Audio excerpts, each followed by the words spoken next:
box, except for maybe horror or definitely not a period piece. I think that's, but everything else it's got in it. It's got crime, it's got drama, it's got comedy. It's very quirky, you know. So yeah, but I think it's a fun hoot. It's almost, it feels like a bit of a throwback to, films of the 90s, maybe a little bit like Get Shorty and things like that. Yeah, and you have a different range. You have the hard-hitting Derek Smith, you can see him this sort of action role. Then you sort of throw in Rob Schneider, that we just all know in terms of comedic sort of pieces. Yeah. Then we have your sort of role, which is almost feels like it's a light-hearted Tyrese sort of Gibson sort of character that we would sort of associate in terms of roles. Then you have Katrina Bowden, who's sort of the flirty temptress, then suicidal on the side. She almost goes through 3 or 4 different characters in the one, basically, in terms of her own sort of role. So there's almost like an evolution there, I say, in terms of the movie, that it's evolving as we're going on. It's constantly evolving and changing before our eyes.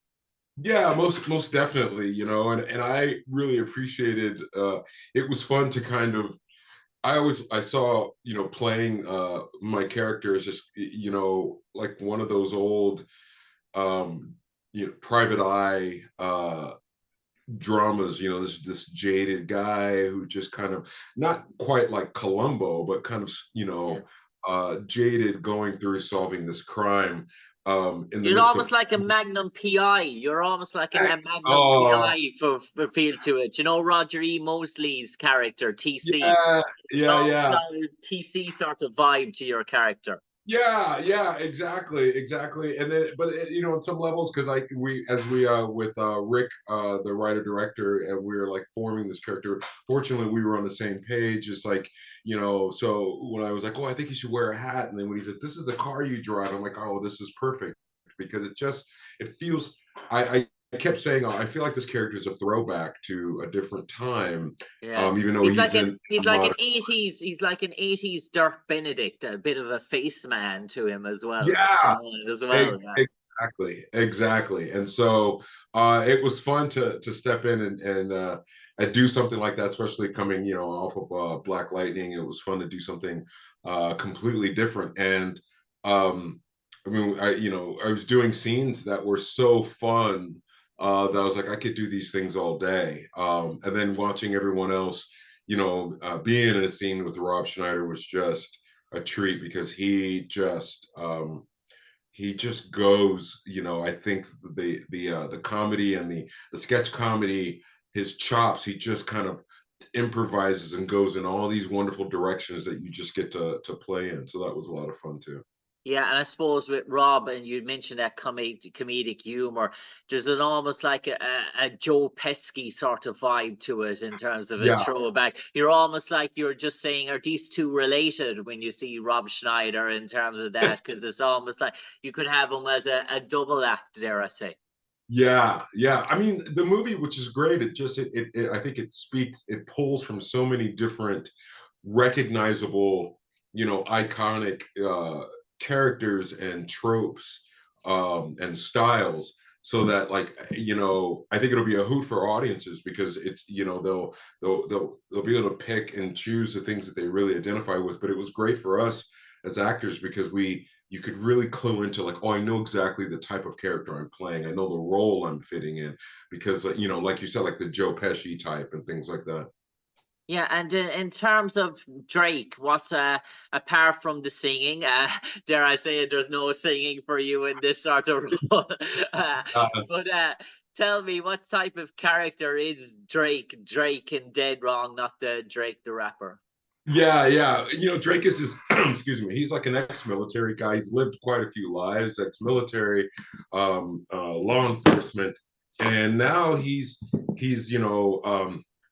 a guy originally really from the East Coast, who's kind of created a second act for himself, where he decided he wanted, sunshine and an easy life. And so he's now, on the West Coast, and he's an insurance investigator. And He takes his job seriously, but I think he takes life less seriously, and it's almost like he's retired, unretired, retired, and so he's got an ease about him, and but He's after the this, easy paycheck. exactly. And then he gets caught up in this very, I think he gets more than he bargained for in the case that he's dealing with. So And is this sort of the movie where it started cutting to different sequences, and do the characters eventually sort of overlap coming down the home stretch of the movie, or is there, or do we get a, do we do also the movie sort of the first half of the movie portray these different lives and these elements, and you're thinking like a jigsaw puzzle, how did they come together, or are they overlapping from the start? I think it starts to expand. It starts with your central characters of Derek, and Derek plays Billy Evans, and Katrina playing Barbara. It starts there and then starts to expand as really Billy starts to expand and create this scheme. This becomes a very large cast, of characters, cast of wacky wacky characters, and then it does kind of come together at the end, but I think it kind of starts here and then goes out and then comes back in again, as far as who's ever left standing by the end of it. And Yeah. is it as it and is it almost like a standalone movie? Is there a role where you could see it sort of they're not really a spin-off in terms of that, but in terms of evolving the world going forward further, or is everything sort of closed down or sort of finished come the conclusion of the movie? Oh yeah, this is definitely a standalone movie. I think it's it you get a strong sense of closure by the end of it, but you're still, I mean, I guess you're still left with some characters going, huh, Mm. what exactly was all their involvement in this? And if I don't want to Yeah. spoil anything, so, but I think maybe there's a couple of characters you go, oh, it'd be interesting to see where they went after this. But for the most part, I think it's a nice, um, standalone, quirky, a fun movie, and a really strong ensemble. Yeah. And tell me about the shoot, Cress. Were we talking the traditional 6 to 8 weeks on set from the time you started filming to you got the first scripts for the table read, and then obviously the bit of block shooting and sequences that going on, or was it much quicker given the strikes and everything we've had in the last few years? Did you have to maybe escalate your production and start to speed it forward? Yeah, I mean, it was I mean, thankfully it was well before the strike, but it was still like, man, we've gone through so many things, right? I think about it. Yeah. It was before the strike, but it was kind of towards the tail end of the pandemic, so we were still dealing with those protocols. And it was kind of a low budget film, so the pace was fast and furious. Which I enjoyed. It was nice to just kind of come in and hit the ground running. And when you see the movie, you understand that there's so many characters coming and going that a lot of the characters we didn't get a chance to even meet, because they're coming in doing something completely different, and then you're coming in later on in the day, and you may see each other in passing. I was fortunate to work with Derek and Katrina and Rob, and Chelsea, who's kind of a really fun, like, femme fatale. Um, but a lot of the other characters, like, I saw in passing. And Chris, How funny is it now doing you're currently interviewing with us at the moment, and obviously the premiere of the movie is out now, and in terms of the publicity for it, does it almost feel weird? You mentioned there we're going back maybe 2.5, maybe 3 years to do the sort of promoting a movie that you did maybe 3 years ago now. It's almost weird because normally you're talking a 6 to 8 month turnaround from the time you finish rap, then you would be probably doing publicity work or promotion work maybe 6 or 7 months later. But to do something, promotion work for something like your 3 years ago, and you almost think to yourself, God, do I even sort of remember sort of sequences out of it? Oh man, yeah. I mean, when you're doing television, you're promoting, and you're still at times in the midst of filming. Maybe not the episode that you're talking about, but you're still literally in the world that you're working on. And so this was, yeah, this was years ago, and I'm like currently rehearsing a musical, and like a live stage musical, and so I've got like songs in my head, and then to go back like 3 years, and a completely different character. It's wild. It's wild. You have to kind of go, oh, let me remember what that was like. Yeah. And do you like to sort of, I know you were tied down as a regular for a series, and obviously that brought you great sort of joy in your life, your time in Black Lightning. But is there almost a sense of freedom now as an actor where you can sort of play your movie role for 6 weeks, do have your guest appearances on different role rather than being a season regular? Because sometimes we talk to some actors and actresses that maybe to do the longer grind, to do 8, 9 seasons of a TV series, and for them Yeah. to go back to it again, it's almost like they don't want to. It's almost like they're taking a 6 or 7 year break in terms of before they go back to such a sort of stint, because due to the demands that it puts on in terms of that. Are you sort of enjoying the freedom, or that, or do you think to yourself, if the project is right again, let's go back into that 3 or 4 year commitment that a series Yeah. regular role that principle? Yeah, I mean, I like character is always the thing that interests me, and so the duration is it really depends on the character itself. I would with television, what I love is if you have a character that has some complexity to it, and if you have a story that is gonna, a really great journey. I'd love to do that again. The open-ended situation where you may be doing a TV show that just is going to keep going season by season by season with no real ending. That doesn't necessarily interest me, but a story, a television show that's almost like a long form movie that may take 5 seasons. I would love that because you just really get to get in and craft a character and A bit of a Gotham, like the series Gotham that rang about the Batman thing, something like that, or something which was right, epic. where there's an overall story that you're getting to, as opposed to a show where it's just you finish the season and you go, okay, next season, what are we going to do now?